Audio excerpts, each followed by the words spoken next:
You're listening to WTMFI 67.42 FM Chicago. Good evening. This is WTMFI 67.42 FM Chicago. I am your host, TJ Fanpool. I'm also Turbo TJ. I am coming to you live from my location in Chicago. It is a brisk, cool, and warm night here in Chicago. We just had daylight savings, so I hope you all remember to change your clocks spring forward. So, this is going to be my weekend review of my Star Wars Facts of the Day. Every day during the week, I have started doing a fact of the day that's related to Star Wars, either the making of, history behind, or something that happens within the canon of Star Wars, or something that relates to the canon of Star Wars from the previous expanded universe, legends, and stuff like that, and my personal experiences with Star Wars. A little touch on that. I have been a Star Wars fan since I was born. So based on my experience, I went and saw Star Wars when I was just a baby, and I grew up with Star Wars. I mean, I pretty much, when I was a kid, my first few toys were the basic toys of any kid, but my first real toys that I started asking for was Star Wars. So I received a few Star Wars toys after Empire, not a lot, but the bulk of my Star Wars toys really came in around 1983. So I started my collection of Star Wars around the year 1983 when Return of the Jedi came out. But I had been a Star Wars fan before that, and I had a few collection pieces that I had before then. But that was my primary area that I was into. So based off of that, I have been into Star Wars since then. I saw all the movies and I read all the books and stuff like that of the expanded universe. That was pretty much my go-to because, you know, once Star Wars, the movies stopped, the trilogy was finished, I, as a fan, had limited access to what was Star Wars. I had the occasional Star Wars thing that showed up on TV. Like we had the Ewoks Adventure, which is Caravan of Courage, then the Ewoks in the Battle of Endor, and of course we had the animated Star Wars Ewoks and Star Wars Droids that was on Saturday morning cartoons. And then of course you had the drop-ins of Star Wars every once in a while. I mean, we had the special episode of the Muppet Babies that had Star Wars, and there was a bunch of other things that popped up every now and then. I do want to point out, I have never and will never see the Star Wars Holiday Special. I choose to refrain from watching that because I don't want the experience to be ruined for me. Though I absolutely loved the Star Wars Lego Holiday Special. That's one of my favorites. I absolutely love the way they did that, and that it gave me a way to experience the aspect of the Holiday Special without actually watching it. I haven't even watched the special animation that just is specifically of Boba Fett, just because I don't want to be tempted. And I know a lot of fans will ridicule me for that, and I will take the ridicule. I'm fine with that. But I should say that I am what you would call a LucasArts fan of Star Wars, in that I watch Star Wars because I love Star Wars. I have no real issues with George Lucas on his choices of how he did both the trilogy, the original trilogy, and the prequels. I am perfectly happy with them. I'm perfectly happy with all the aspects of LucasArts and everything that has come out from LucasArts.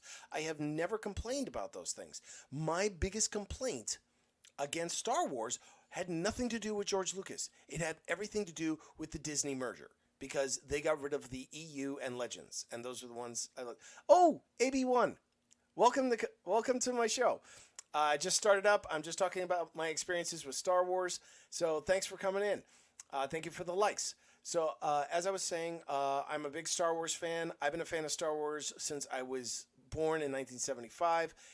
Star Wars came out in 1977. I've been a fan since then. My only issue was never about with anything George Lucas did. Loved everything that George Lucas did with Star Wars.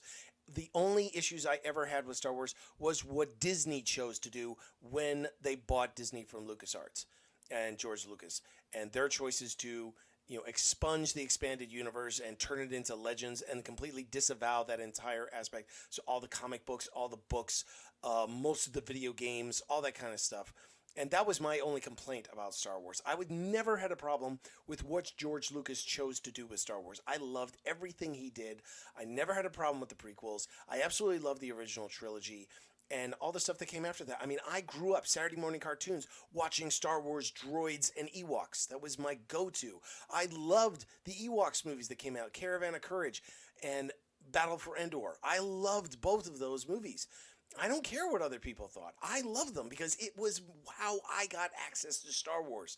Because when I was growing up, I only had the 3 movies. That was it. So anything else I got, comic books, novels, any of that kind of stuff, that was all I got. When Shadows of the Empire came out, I was hook, line, and sinker into that because it was the first time I'd gotten anything concrete that was an expansion beyond. Notification, welcome in. Abby, welcome in. Thanks for coming in. I just got started. I'm just going through my experiences with Star Wars and the things I love. well, yeah. Thanks for coming in. I'm just about to get started on the facts of the week. So my first one, let me get my screenshot. I got a slideshow for this to make it easier to go through. So I'm going to go through a few things. Bear with me. If you want to comment in the chat, definitely comment in the chat. Let me know what you think, and I will go through each thing. So first up, the first fact of the week from this past week was Star Wars fact of the day. In Star Wars A New Hope, when the Death Star destroyed the planet of Alderaan, millions were lost. Not all residents died. Oh, sorry, shoot. I didn't have my facts loaded up here. Hang on. Okay. There were thousands of Alderaanians who were off-planet at the time of the Death Star's attack. These refugees, spread across the galaxy, now had no home and nowhere to go. In addition, the Empire had taken control of the Senate, or the Imperial Senate, at this time, and there was no representation for those refugees, very similar to the way the Gormans had no representation after the Gorman massacre. They had no support from the government at all. Princess Leia was the only planetary representative from the Senate that was still alive that could speak for her people. And she was a leader in the rebellion, which made her an enemy of the state. And she had, was wanted by the government as a traitor against the Empire. This then made all Alderaanian refugees suspected criminals and terrorists by the Empire. This has been addressed in the legends, novels, and the comic books. Welcome in, Emily. And is currently covered in Marvel Comics Star Wars series. I can't remember the exact issues, but there are very specific issues that the Marvel actually covered that actually goes through what is currently happening with the refugees from Alderaan. And there also was an entire run done in the EU that is now Legends, where Leia had specifically made reservations for the refugees of Alderaan, so they actually had a planet to call home. And there were still members of the Rebel Alliance that had taken in those members of the refugees and had come in. Welcome in. And the next thing I had in the Mandalorian series, the TV series, or the streaming series of Mandalorian, we encounter Cara Dune, who is a refugee of Alderaan and chose to join the rebellion to avenge those who she's lost. And a lot of you, I don't know if you were big fans of Mandalore or Mandalorian, but Cara actually has, I forget which arm it was, but she has the 3 stripes on her arms. Now, if I'm not mistaken, that is supposed to be a tattoo signifying that she is a refugee of Alderaan, and that basically she is a direct result of the Empire's actions. Thank you, Abby, for confirming. So that was the reason why I posted up this fact, because that was one of the key things that I really loved about the EU. Oh, excuse me. Sorry, I'm recovering from a cold, so sorry about that. Yeah, welcome in, Arrow. Excuse me. So, and I wanted to cover that because in the current state of the canon that Disney is covering, they have not covered everything about what happened to the Alderaanian refugees. It's mentioned a little bit in, I think, Star Wars Rebels, but it's not actually said what happened to them. I mean, our encounter with Cara Dune in Mandalorian is the first time we've actually seen a Alderaanian refugee besides Leia. Other than that, there are no other Alderaanians that we've ever encountered in the canon, which I think is kind of a bummer that we've never actually got that, which is the reason why I'm glad that Marvel Comics is actually doing in their comic book of Star Wars explaining it, which there's an entire canon story that's been going on there, basically filling in a lot of the gaps in between the movies and stuff like that. The only problem I have with Marvel is that they tend to have their stuff retconned because of the changes that Filoni and Disney decides to make to Star Wars. I mean, we already had it with, and there's videos on this on YouTube and TikTok about this, about how the story of Kanan Jarrus, who is on, and how his original name was Caleb, and we saw him in Bad Batch, and then he ends up as Kanan in Star Wars Rebels. And his original story was actually put in the comics. That actually was kind of a flashback, fast forward thing, where it was an adventure in Star Wars Rebels, but also his experiences when he was betrayed during Order 66. So it's a really great read. I actually have the comics. I read it. I loved it. I was disappointed when they retconned it, but I loved it that they made it that there was the Bad Batch that was his encounter, and the fact that they weren't affected by Order 66, except for obviously Crosshair. But I just thought that was so cool that they retconned it that way, so that way we got to see a little bit about what happened to Kanan and the trauma that he went through. And then it also set the whole story up for how Hunter then reacted to Omega when she first came in. Because you got to imagine, if things had gone differently during that first battle, Hunter probably would have acted completely different to Omega in that precedent. So really, that retconning for the whole thing with Kanan in Bad Batch was a great plot point to bring up for the Bad Batch. Now, I've already seen and read a whole bunch of people who disagree with that. D, welcome in. That they disagreed with the way that was done, and that they think that the story from the original Star Wars comic was much better. I've actually read it, and I don't have any problems with them feeling that way. I personally think that the Bad Batch version was better, but everybody has their own opinion about that. So nothing against the way they did things, but everybody has their own opinion about that, and I understand why people have a negative opinion on it. And there's a lot of retcon that's still happening. I still hope that they're going to do some additional retcons, and some subject matters that were in Legends are going to be brought forward. I mean, there's already stuff that's been brought forward. I mean, we had Boba Fett finally come back in, that they didn't write him off as dead, that he got to get retconned and his story got to continue. And we got to see a lot of that in Clone Wars and stuff like that. So a lot of that's been retconned. So there's good retcons and there's bad retcons. So I'm sure that we're going to see a lot more, and especially with what's coming up with Season 2 of Ahsoka and Mandalorian and Grogu movie that's coming out. There's so much that's going to get changed, and I really am looking forward to it. I know a lot of people are hesitant about it, but I know I'm looking forward to it, and I'm really looking forward to seeing what happens. Okay, next fact. Star Wars fact of the day. Swearing. I love this point. That's the reason why I wanted to do it. When is Season 2 of Ahsoka? I haven't received the exact date. I know it's coming out. I want to say in the fall. I'm not 100% sure on that. I know that they're kind of offsetting it. I know Mandalorian and Grogu is supposed to be out. I think it's this month. I haven't had a chance to look. I've been kind of avoiding all trailers and teasers and stuff from Mandalorian and Grogu because I don't want spoilers for myself, because I'm a kind of a purist when it comes to movies and stuff like that. I see the first trailer or the first teaser and that's it. I don't watch anything after that because I don't want the spoilers. I don't want I allow myself one teaser, one trailer. That's it. That's all I watch. And then I'm completely surprised when I go and see the movie, because that kind of goes back to my experience with Star Wars. Is I saw the trailers and stuff on TV, but the trailers back in the 80s, they did not give you a lot of plot point information. I mean, you did not find out about the whole thing with Luke and Vader and his father and stuff like that. You did not find that out until you were in the theater. Whereas nowadays, they would totally reveal that in the trailers. Oh, it comes out in May. Okay. I wasn't 100% sure on that. I think it was because there was something else that was coming out in March. I think that screwed me up. So, thank you for that. I haven't had a chance to honestly look that stuff up with just life in general. But so that's definitely coming out soon. So, I agree. Spoilers are trash. Absolutely agree with that. Okay, so swearing.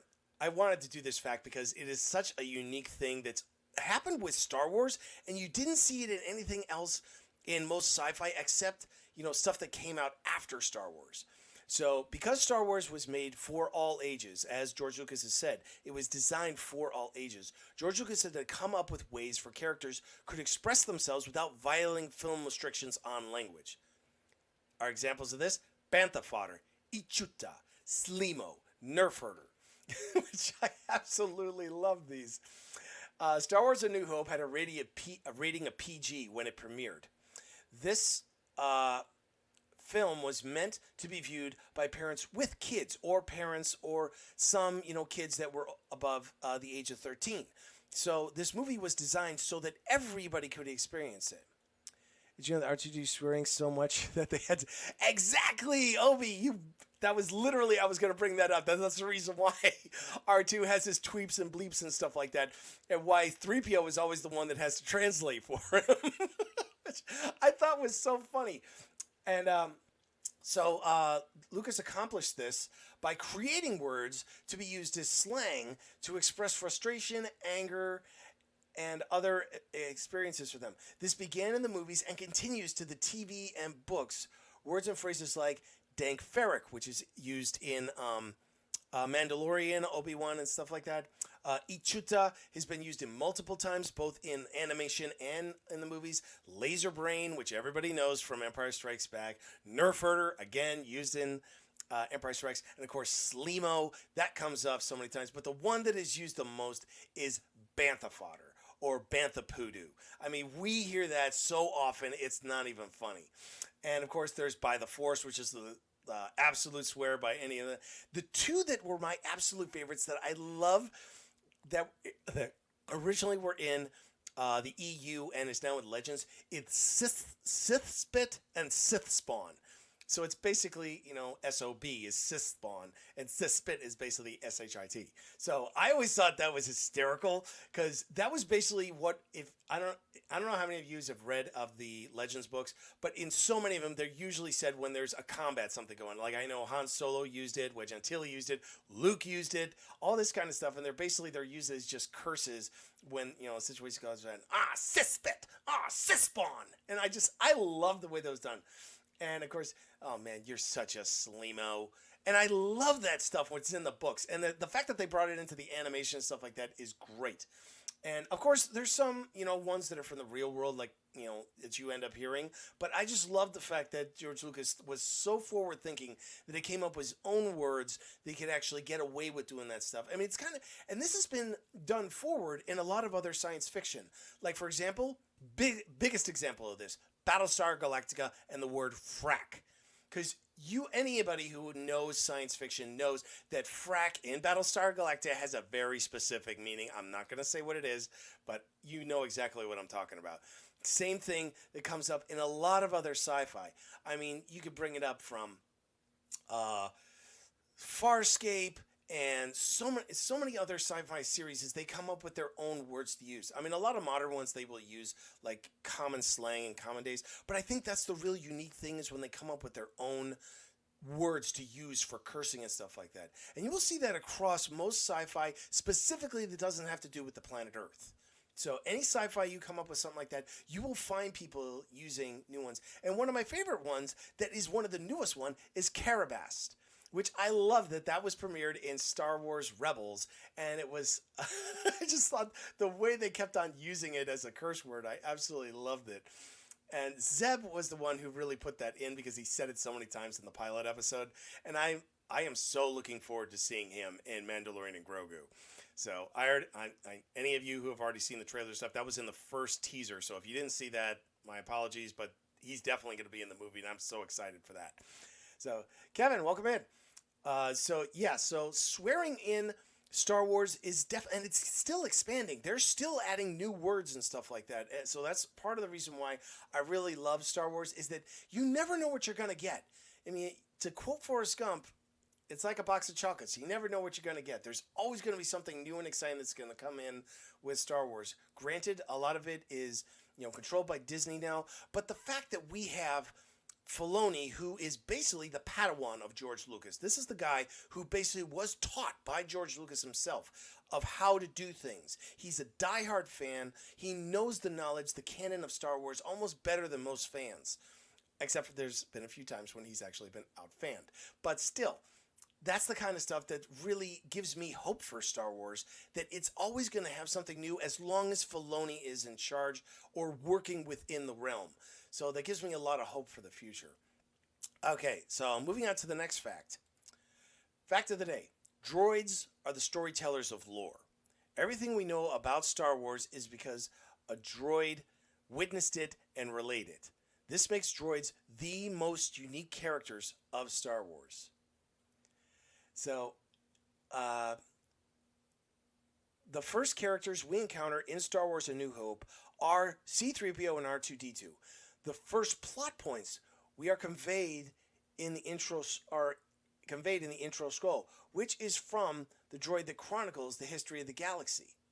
It has been theorized for years that R2-D2 was the droid doing the intro scroll to the movies.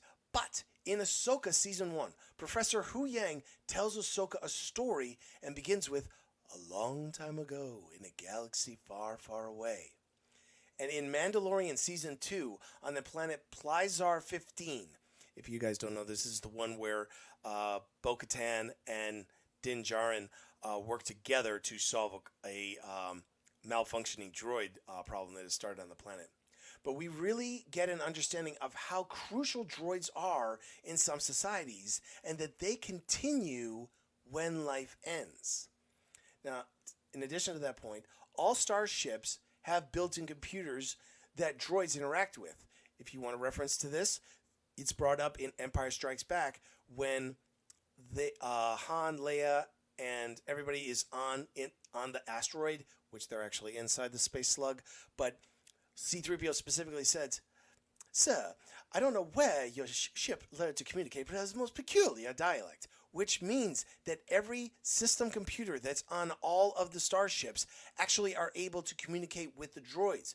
And as we also found out in, if you guys watched it, in the last film of the sequels, that R2 had a copy of C-3PO's personality. So when it was deleted, he was able to load it back up, which means droids are able to back up their personas on hard drives and then reinstall them in each other, which means they are able to pass on history all the way down the line, which is the reason why we found out so much interesting information from Dio when he first came in, whereas C-3PO was able to access that information. So all this information that we have is all transferred through droids.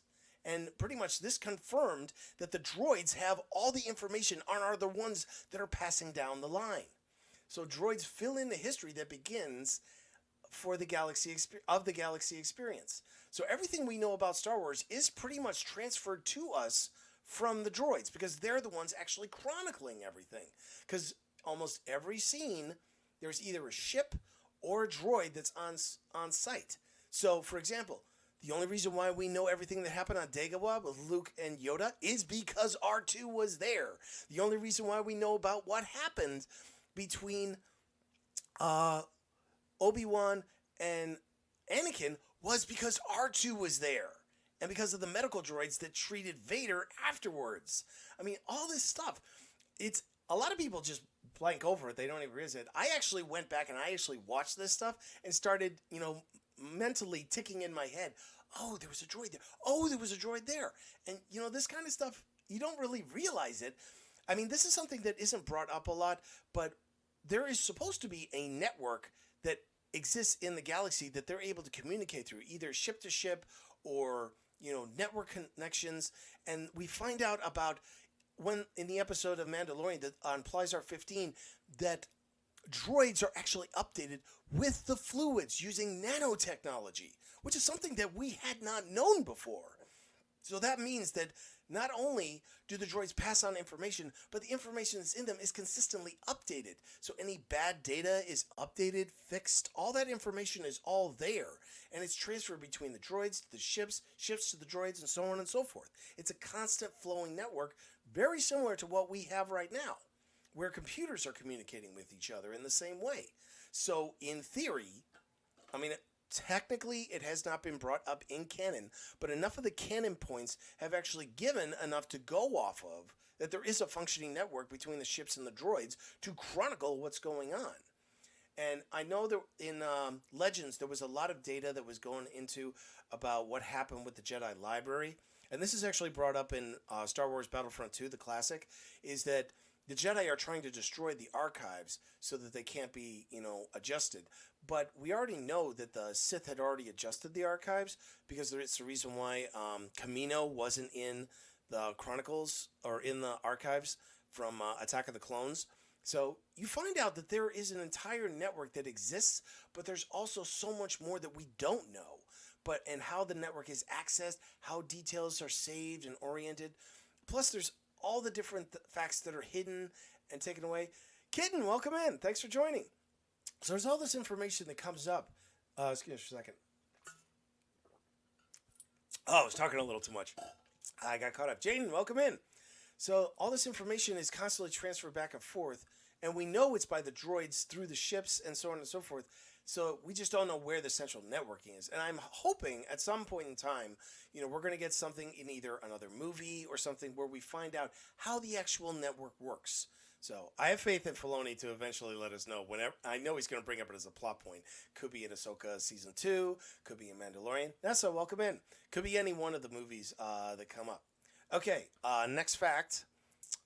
Star Wars fact of the day. The Force has its origins connecting to multiple religions, including Taoism, Buddhism, and Hinduism. The Force being a monotheistic religious belief of an omnipresent spiritual energy field that binds the galaxy together. Now, just so you guys don't get upset, I'm not bringing this up as a point to convert anybody. This is literally the information I got from George Lucas itself. If I actually collected the DVDs of the remastered release, as well as a bunch of the stuff that was in the original release of the Star Wars movies, that they go in. There's an entire documentary from back in the 1990s that goes through the origin of Star Wars and the story that's behind it. There's two major things that are brought up in that. The first is the story of the hero's journey, which is about Luke's journey, through the adventure. If you actually go through it, the encounter that Luke has with Obi-Wan, that's the hero meeting a wise man, going on the adventure, rescuing the princess, having a rise, having a fall. All of that goes on during the three movies. It's only because of the prequels that we realize that it's two heroes' journeys that are going on. The first one is Anakin's. And then we run into Luke and Luke's hero's journey going through the main trilogy and into the sequels, in which we have more heroes' journeys that are starting up. So there's multiple heroes' journeys going on during the Star Wars franchise. And you can see it in so many different versions. You could look at Kanan's hero's journey, and you see it all the way through. Same thing with Ezra. Same thing with Ahsoka. All of them have these stories going on. And you don't even realize that. Francis, welcome in. You don't even realize a lot of this unless you know what's going on. So some people picked it up. I didn't even realize it was happening until I actually saw the documentary and realized that's what George Lucas was doing. But the additional thing was where he got the idea of the Jedi, their morals, and where they came from. Grubby, welcome in. And that all comes from what he started pulling from Taoism, Buddhism, Hinduism. In addition to that, he also pulled in aspects from Christianity, Judaism, and Islam. So it's not just one specific religion that he pulled the Jedi and the Sith from. It's from multiple religions, bits and pieces from a whole bunch of different things. So some of the facts I found out about. The balance between the Sith and the Jedi is often used to understand the will of the Force and the universe. When George Lucas first began writing the trilogy, he said that in regards to his Star Wars films and religion, the core teaching to pass on is that all religions in the real world essentially says one thing.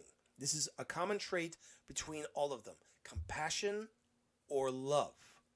Those are the ones that were the most commonly brought up. The Force and the Jedi religion, Lucas stated, were thus based on all religions in the real world, as he constructed Star Wars mainly from Methodism, a sect of Christianity, Islam, and Judaism, and Buddhism. Based on his beliefs, George Lucas explained one of the core values of Star Wars, one of the problems of the struggle in Star Wars, is about passion against compassion, which is greed against giving and letting go. Compassion is defined by Lucas as joy, an everlasting emotion attained from being selfless, the light side of the Force, and is one of the two components of happiness. Whereas, and I included this in some of the pictures, if you look at the two sides of the light side of the Force, which is the Jedi, and the dark side of the Force, which is the Sith, there are two different aspects to each: love, hate, greed, selflessness. All that is actually included in there. If you guys want to go back and look at it, I included the pictures to help express the point a little bit better. And a lot of this information is also available on wikipedia.com, so you guys feel free to look at it yourselves. Me personally, I always like the whole aspect of balance with Star Wars, but that goes back to me being a Libra. Like, I like the whole ordered aspect about what is, positive, what is negative, the balance between the two, and how all that works. And that was part of the reason why I got so much into Star Wars, is because there were two sides. I mean, they were really well defined. You knew the Empire was bad, but you also understood where they were coming from. They wanted control. They wanted the universe and the galaxy and the people to do what they wanted. But obviously, people have free will. They have choice, which is what the rebellion stood for, which was also what the Jedi stood for: order, freedom. And it's brought up multiple times throughout the series. I mean, the argument before the fight between Obi-Wan and Anakin was all about those two sides really butting heads, where Anakin wanted control, whereas Obi-Wan was about democracy and freedom and being able to allow the people to make the choices. The government wasn't supposed to be making the choices. And that's really what it comes down to, is that they were showing both sides of the story. Granted, a lot of us didn't see that kind of thing. We only saw the good guy versus the bad guy. But as you watch and really take it all in, there is so much more underneath that is included on there. And it's really an interesting subject. And it's part of the reason why I love Star Wars so much, is that it's not a simple good versus bad story. Granted, it is the hero's journey, so of course there is a good side and a bad side. But there's so much more in depth to that. And I understand why people, they don't want to see that kind of thing, or they get, a little hung up on certain things that, no, it's this, no, it's this, no, it's this. I'm fine with that. People are allowed to have their own opinion on it. I'm just expressing my view on it. And that I really think that it's not just one simple answer. That's part of the reason why George Lucas made it the way he did. He left it open for a lot of interpretation. Granted, there is a lot of points that he wanted specifically for people to understand, but he really was leaving it open to interpretation, which is why the Star Wars series is specifically geared for all ages. So that no matter what age you go in, you're going to see this story, and it's going to have a different impact depending on the age range. I mean, I went and saw Star Wars when I was just a little kid, and that's the reason why I have such a view of it. Whereas a lot of other kids, when they saw it, they were either teenagers, or they were still little kids and they watched it on VHS, or the kids didn't experience the original trilogy. They found out about Star Wars because of the new movies. So they have a different view on it. And Star Wars has become a multi-generational thing. Because think about it. The kids who saw the trilogies, the original trilogy, they saw them on VHS or on DVD. They didn't see it in the theater. The kids who saw the prequels, they might have been lucky enough to see it in the movie theaters, whereas the others didn't. Mrs. Gandalf, welcome in. And then the kids who saw the sequels, a lot of them saw it in the theaters, but they didn't see the originals. Or they grew up on watching Clone Wars, because Clone Wars is available, and they could watch it on TV where they couldn't see the stuff in the movies. I mean, all of this is a factor that a lot of people don't really get. Like, there's the hardcore Star Wars fans that only saw the original trilogy, and they refuse to see the prequels and the sequels as part of the trilogy. They only see the original. But they have no problem with some of the stuff that came up in Mandalorian or Obi-Wan or something like that. See, welcome in. So it's everybody's open to and sees Star Wars in a different way. You know, it's not open to one interpretation. And that's part of the reason why I love Star Wars, is that it's able to be viewed and seen from different perspectives. I mean, you can see it as one way, anybody else can see it as another. So the only way you really get a full-on view is that you give the whole thing a real chance. Unlike me, and I said this at the beginning of the video, I'll say it again. The only thing about Star Wars that I have not seen, and I choose not to see because I don't want it to ruin my view of Star Wars, is the original holiday special for the 1970s. I understand that a lot of people have seen that, and they consider it part of the whole Star Wars experience, is you have to watch that. I refuse to watch the original holiday special. I mean, I won't even watch the original animation with Boba Fett. The only animation I see with Boba Fett is the stuff that was brought up in Star Wars Droids. Bina, welcome in. Because Star Wars Droids was what I grew up with. It was Saturday morning cartoons. And when I saw Boba Fett in there, and of course I had seen Empire Strikes Back, he shows up there. I was like, oh, dude, it's Boba Fett! And of course, I was absolutely geeking out over that. It's only for like 2 or 3 episodes of Star Wars Droids, but still, it's great seeing Boba Fett in that. So I will admit that at some point in time, maybe when I get older, I will eventually watch the holiday special, but not today. So that's just my opinion on that. Abby, glad you agree. Okay, moving on. Next fact. Okay, Star Wars fact of the day. George Lucas self-financed Star Wars The Empire Strikes Back and Return of the Jedi using the profits from the original Star Wars A New Hope. George Lucas did this to maintain control over the creative process and the production of the films. Now, I have some more details on this. Give me a second. Let me roll this up here. So George Lucas, when George Lucas made Star Wars A New Hope, he took, and this is actually, you can look this up. This isn't, I didn't make this up or anything. This is actual information. He took a lower director's pay in order to hold on to the key rights to the film. That's sequel rights, property, intellectual propriety, which is IP, merchandising rights, and distribution flexibility. This allowed him to receive financial control of the products created outside of the film itself. So toys, posters, all that kind of stuff. This gave him the financial aid to create the sequels independent of the movie studios. For Empire Strikes Back, to avoid studio interference and retain sequel rights, Lucas bankrolled the $30 million production himself. Then, with the success of Empire for Return of the Jedi, Lucas continued to self-finance, maintaining full control over the production himself. So that means, layman's terms, George Lucas owned all of Star Wars. The only thing that he handed off was distribution, which was with 20th Century Fox, handled the distribution of the films for theaters. But Lucasfilm maintained overall control of the Star Wars franchise, which was the big thing, because that means that George Lucas had a piece of everything that was done with Star Wars, from the figures to the lunch boxes to the advertisements to the use of Star Wars characters in advertisements. So if McDonald's wanted to have a Happy Meal with Star Wars, they had to give the money to Lucasfilm. If any restaurant wanted to do anything with Star Wars, any TV show wanted to reference Star Wars, they had to give the money to Lucasfilm, and Lucasfilm directly, because they were the ones that owned everything, which is the reason why George Lucas was able to make Empire Strikes Back and Return of the Jedi. But what a lot of people don't realize about this, and this is the thing that I think is really crucial that a lot of fans should know, is that George Lucas took a huge risk doing all of this himself. Because if anything had gone wrong, if the movies had not done as well as they did, he would have been out the money. And if the supporters pulled out, the guys that were, saying that they were going to, back him and stuff like that, if they pulled out, he wasn't going to have anything to stand on. And you can look this up. He took out major loans and stuff like this. So when he went over, on budget and stuff like that, he went to the banks and he was able to get loans. But if he wasn't able to pay back those loans, he would have had to give up his rights and sold it to the studios, which meant we would not have the movies that we have right now. So when people, Big Boom, welcome in.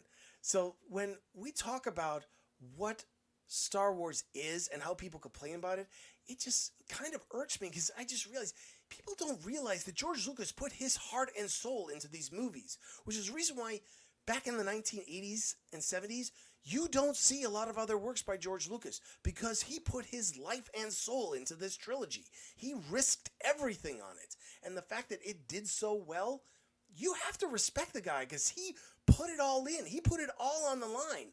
So if it hadn't done well, he would have been absolutely screwed. And the fact that so many people complain about that, it frustrates me. But I understand their frustration because, and this goes back to, if any of you have seen the interview, welcome in, that Freddie Prinze Jr. did about how George Lucas did things and how the fans always react to that and they complain about it. Guys, I always have to say that I believe in George Lucas. I believe in what he did because he gave me one of the greatest gifts I ever received in my life, which was Star Wars. Welcome in, Beth.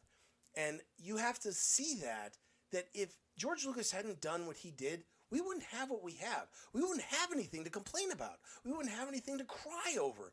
I mean, all you have to do to really understand how big Star Wars is just to go on the YouTube videos for the reactions to Star Wars. Not to mention the songs that played throughout the movies. Exactly. And you see the reactions that people have when they talk about this stuff. You see the emotion that comes through. I mean, when they watch the movies, these movies are not just some, simple action movie or something like that. The fans really care. The fans who really see the movies and understand the story, they really care. You don't hear them complaining about it. You hear them enjoying the movie, loving the movie, absolutely being there for the movies. And not only that, the animation, the TV shows that we've gotten from it. People are emotionally involved in this because they're true fans. They respect that George Lucas gave them this gift. Because if it wasn't for George Lucas, we wouldn't have the original trilogy, we wouldn't have the prequels, and we certainly wouldn't have Star Wars Clone Wars, not to mention the Ewok movies, which I know are not canon, or the animations of droids and Ewoks, which I know are not canon, but we still got them. And that's something that a lot of people I don't think really respect about it. And I understand they're allowed to have that opinion. But at the same time, you've got to show the respect to George Lucas for the gift that he gave us, which was all of Star Wars. If he hadn't done it, we wouldn't have it. So that's part of the reason why I put this fact up, is I really want people to understand that this was a huge deal for it. Pat, welcome in. So, okay, on to the next fact. Hang on one second here. Let me get my things here. Oh, wait. Oh, that was my last fact, I think. Yep, that's my last fact. So that's all 6 facts, or all 5 facts of the week. So, I've been watching your comments and things like that. So, thank you all for commenting and keeping up with this. I really appreciate it. Holy cow, 16K likes. Oh my God, thank you all so much. That's the most likes I've gotten from any lives. Thank you so much. I really appreciate that. I really appreciate it. Oh my God, you guys got me up to 20K. Thank you so much. I have never gotten to 20K likes. Thank you all so much. I truly appreciate it so much. I really had fun doing this. Let me know if you guys want to do this more. Shoot me a message or comment. I will definitely talk to you guys soon. And I will be doing some more lives this week, probably playing Minecraft or something like that. But I will definitely be doing a live next Sunday for all of the facts I do this week. Okay, thanks so much, and we'll talk to you guys next week. Bye-bye.